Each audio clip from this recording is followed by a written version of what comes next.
A bend in the road is not the end of the road unless you fail to make the turn. Helen Keller. My friends, everything is down for the day except Bitcoin. Now, what do we think is really going on in this market as we look at the last 2 weeks as the market has been edging up? The S&P, and I'm talking about the S&P, then I'll go into the NASDAQ 100, then we'll talk about bonds, gold, and Bitcoin.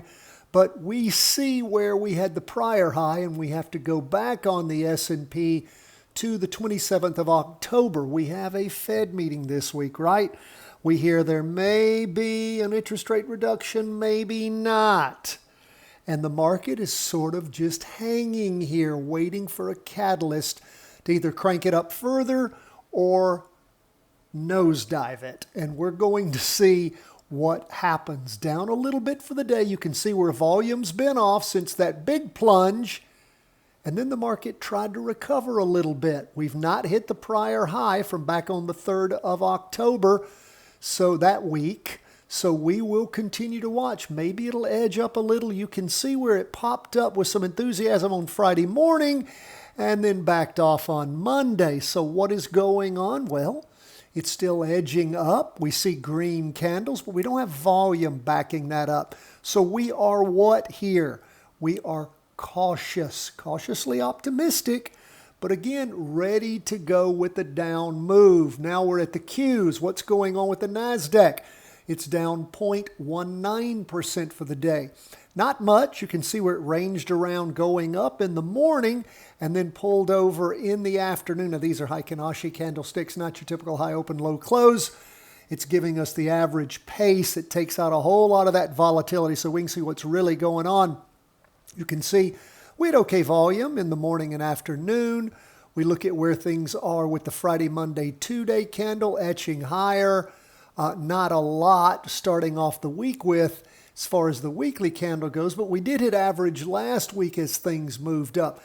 The high last week was 628.92. This week, 628.84. So we've not hit the high of last week yet. Hence, things are down a little bit for the day.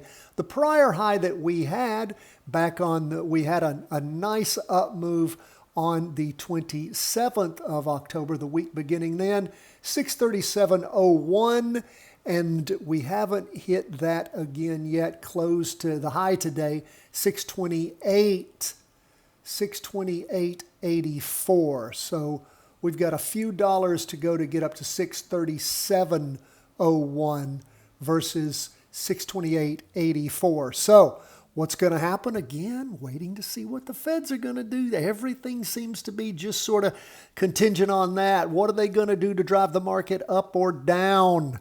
Well, again, I would be betting that they're not going to try to kill the market, but at the same time, we just got to see what's happening. But we are going to the second week of green candles, so again, hopefully optimistic.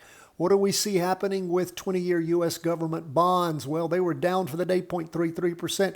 New candles started growing. We're able to draw a trend line today. We can see we're decently below the trend line on the 2-day and the half-day. We have been jacking down since Thursday of last week.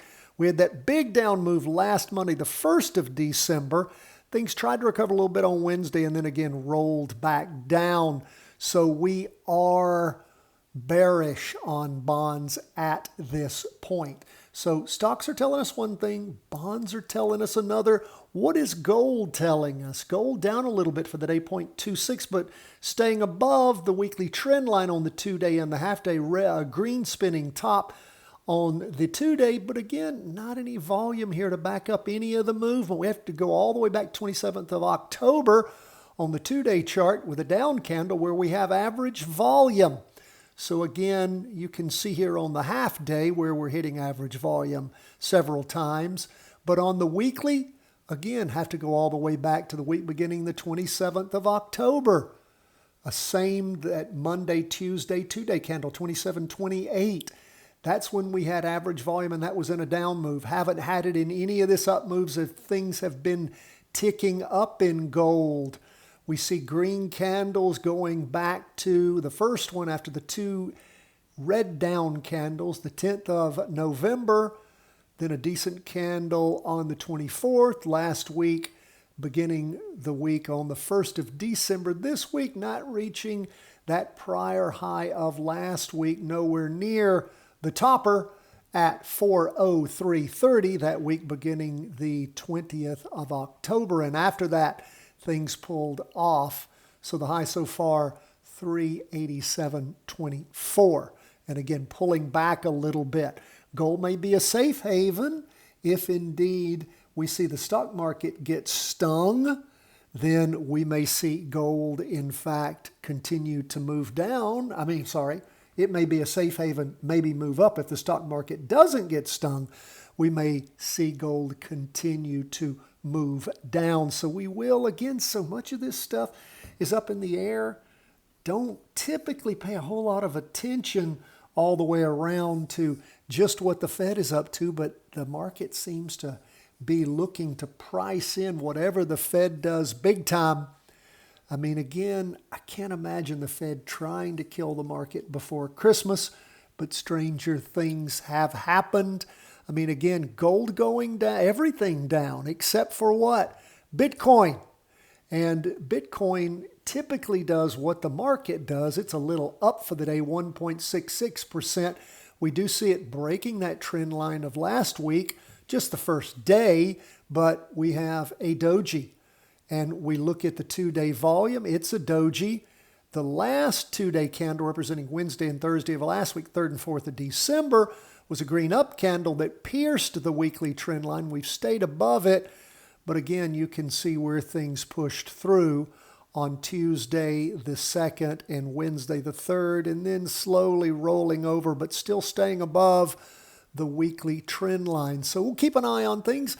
You can see where we have the lows on the weekly chart hitting about the same point. Maybe Bitcoin's finding a base. And again, if the market takes off because the Fed does helpful things, then Bitcoin may very well follow suit and start moving up. You can just sort of see it laying a base there. Doesn't mean it is. It's just we're watching it. Watching, waiting, and seeing which way this whole thing is gonna go. That's where we are, my friends. Always love to hear from you. CW@chartingwealth.com. God bless. All the best from the whole team at Charting Wealth. Hope you're looking forward to a great Christmas season. God bless.